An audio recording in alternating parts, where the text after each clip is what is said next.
que vous avez remarqué, en France, nos syndicats ne ressemblent pas du tout à ce qu'on trouve dans d'autres grandes démocraties. Chez nous, seulement 8% des salariés sont syndiqués et une grosse majorité dans le secteur public. Pourtant, ces syndicats pèsent énormément sur l'économie et les décisions politiques. Comment?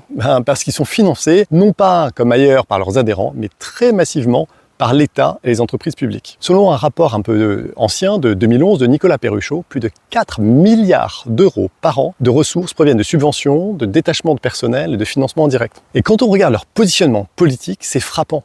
CGT, Solidaire, FO, ils sont tous proches idéologiquement de l'extrême gauche. Le résultat, c'est que au lieu de négocier, on préfère bloquer, manifester, multiplier les grèves, à tel point qu'en France, on a le record d'Europe du nombre de jours de grève. Pendant ce temps-là, dans d'autres pays, comme en Allemagne ou dans les pays nordiques, on a des syndicats plutôt socialistes qui travaillent main dans la main avec les employeurs. Ils signent des accords plus rapidement, ça aide les entreprises à rester compétitives et les salariés y gagnent. Par exemple, en Allemagne, le salaire médian est de 15% plus élevé qu'en France. C'est le fruit des réformes Hartz qui ont été co-construites entre le chancelier Schröder, les patrons et les syndicats. Le problème en France, c'est qu'on a une poignée de dirigeants syndicaux, souvent élus avec quelques centaines ou quelques milliers de voix, qui bloquent les réformes soutenues par des millions de citoyens. C'est une minorité qui impose sa vision idéologique à la majorité. De manière intéressante, les états-majors parisiens sont doctrinaires, alors que souvent j'entends du terrain que sur le terrain, leurs membres sont beaucoup plus constructifs. Alors posons une vraie question. Est-ce qu'on veut des syndicats qui défendent les salariés ou des organisations politiques qui bloquent le pays à la première occasion? Et vous